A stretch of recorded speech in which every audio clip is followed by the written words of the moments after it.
everyone, welcome back to my channel. In today's video we are continuing our Christmas in July with another grouping of tags. I like to do tags in July just because I'm not quite ready for full-size cards, and so tags are a good way for me to kind of get into the spirit. So we are using this die set from Spellbinders. This is from Nicole Spohr. This is her Whimsical Winter Critters, and I know that she combines a couple other of her die sets that are kind of along the same line that have some pieces in here that I don't have, like the topper to the to make them an ornament. That's not included in this, nor is the circle die. So I did some figuring and I figured out that this circle is about 2.5 inches is what will cover these little critters. So I went to my die set stash. I found this set. I think it's from not Spellbinders, from Simon Says Stamp, and I found one that is about 2.5 inches. To get that ornament topper, because I want these to be like a tag, so I found this for my stash. I think this is from Lawn Fawn, but I'm not entirely sure. I've got two different die sets in here. I think that one is from Lawn Fawn. There's a larger topper and a smaller. I felt like the larger was a little more proportional for these particular tags that we're going to make. So I'm using that in today's video. If you know me at all, you know that I am usually not a huge fan of die sets that have a lot of pieces parts, particularly if they are small pieces parts. But I absolutely adored these little critters here, and you can use these all year long. Like, critters can be used for anything. You can use them for baby cards, you can use them for, kids, birthdays, spring, Easter, what have you. These happen to have some more wintry type accessories, but that's okay. When I went to make these, I was looking at things and I was like, okay, I kind of can see where some of these pieces go, but I went onto the Spellbinders website and found the layering guide, and I printed it in black and white just to save my colored ink, but you can print it in color. And I gave myself a little note on here that I needed a 2.5 inch circle, and I will store all of these in the back of the stamp pocket, but for now I kind of need it in order to know what is going with what. So I did a whole bunch of die cutting off screen. I have a gathering of various brands of cardstock here. Some of it I purchased from Cardstock Warehouse, other is HAMMERMILL, some of it is Paper Studio, some of it is like Color Plan. Whatever cardstock you have in your stash will work. Just realize that if it's thinner cardstock, particularly if you're using the thinner cardstock for your base, you may want to double up. And that is something that I did in today's video, is I did double up quite a bit on, what is kind of like the base of their face. So here I am gluing these two white circles together. This is actually HAMMERMILL cardstock. And then I'm going to start assembling this penguin. I'm going to do this first one in real time, and then for the rest of the assembly of these, I'm going to speed it up. Like I said, I went through my stash and just found colors of cardstock that I felt worked well together. And I wanted these to have I don't know what is with me, but I'm not a huge fan of like traditional red and green for Christmas. I really like red and green spin-offs, I guess you could say. I like, pinks and a teal, or a hot pink and a mint. Like, I just don't like traditional red and green, and I don't know what that is. It drives my husband nuts, but I just don't like it. And so when I was making these, I picked colors that I like.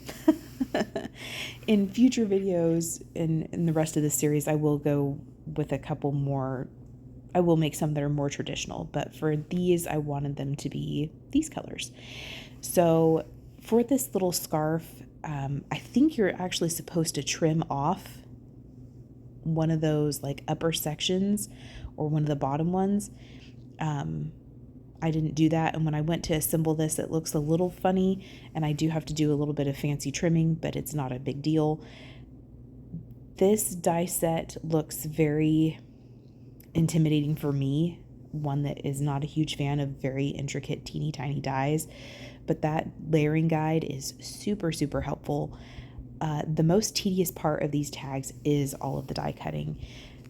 If you didn't have a whole bunch of colored cardstock, you could obviously color these with like watercolors or crayons or pencils or markers,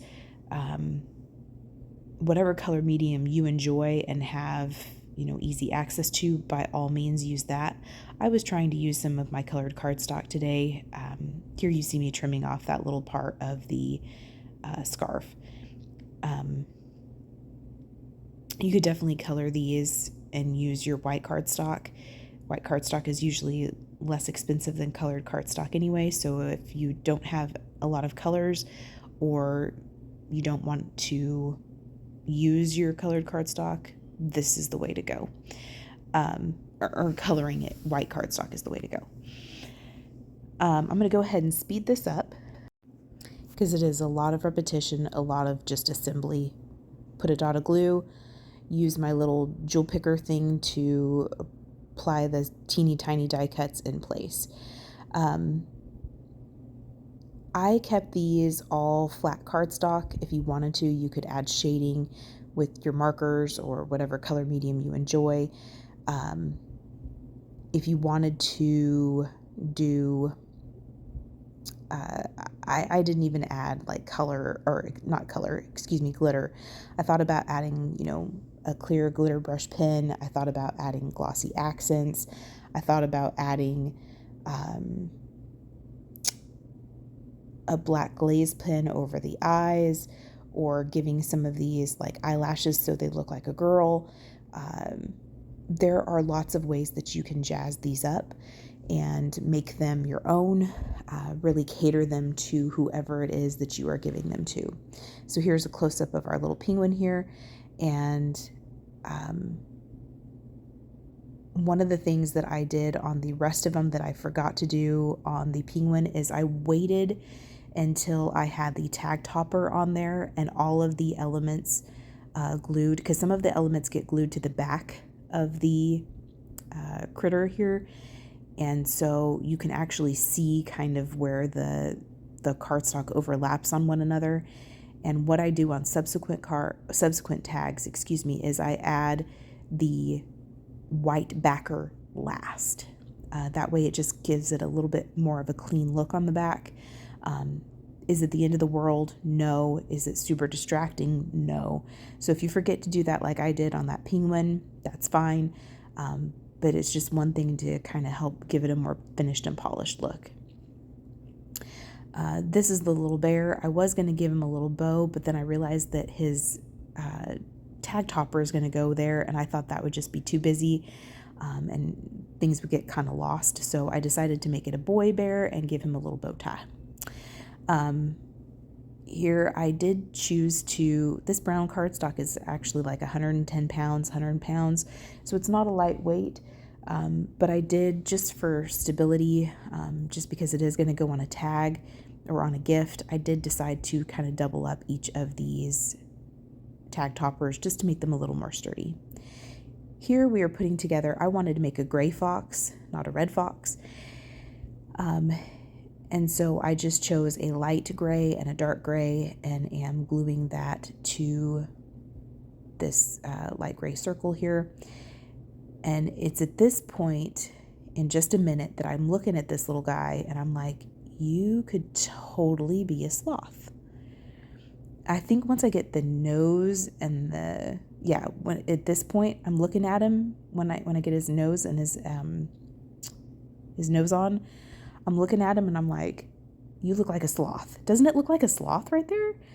So cute. So that's another way that you could use this and use it as not necessarily a winter critter, but just as a critter in general. So I did want to make it a little gray fox, so I'm going to go ahead and add his little ears. And this is what I'm talking about. Like the ears go behind. Same with the bear. The ears go behind. For this bow, it does have a little bow, and I chose to make this kind of a deep pool colored bow, and two-tone. So I added the dark, which is going to be the tails and the center part of the bow, and then the actual like bow part is the lighter color. And I just put that in her hair, and then I will put the tag topper behind.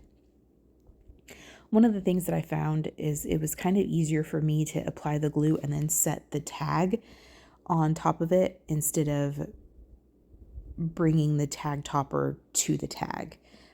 That just was a little bit easier for me. So for this final one, I wanted to make it look like a present. And so I noticed that in some of her other ones, like I said in the beginning of the video, she had released like add-ons to this, other critters. It made a Santa, a snowman, a reindeer. One of them was a present. Well, I don't have those, so I kind of wanted to make my own. And I was looking at what I had in my stash, and I went and cut this teal color that I used in the previous ones. And I went into my Simon Says Stamp Positively Saturated inks, and I got this TIDEPOOL color. And then I went into my stamp stash, and I wanted to find something that was very teeny tiny. And I found this very small star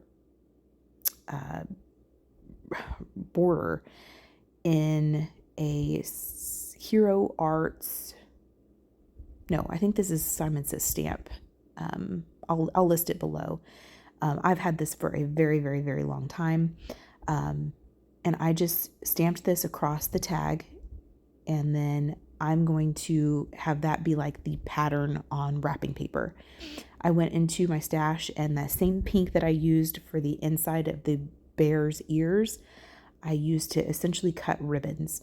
I'm going to glue those down flat. I've found a Spellbinders die.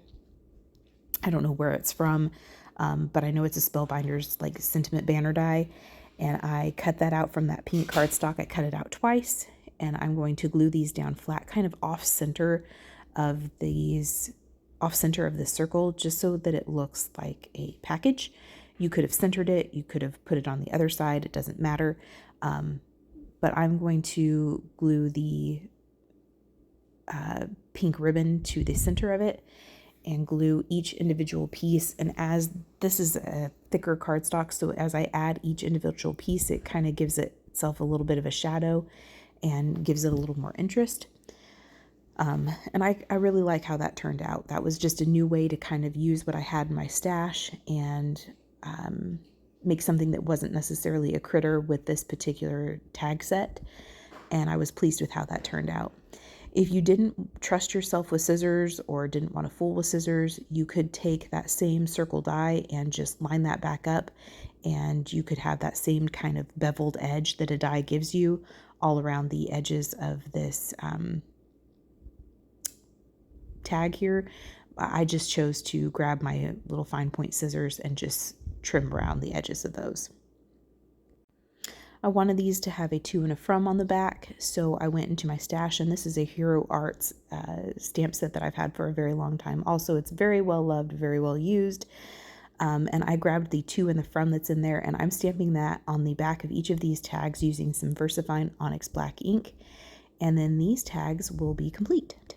So this is all the tags in their little cuteness glory. I'll give you a close-up of each of them. This is really not a hard die set to use. That layering guide makes things so much easier. And if I can do it and not be intimidated, you can totally do it and not be intimidated either. So I appreciate you spending time with me today. I hope you feel inspired. I hope you will enjoy this tag series for Christmas in July. And until then, we will see you next time.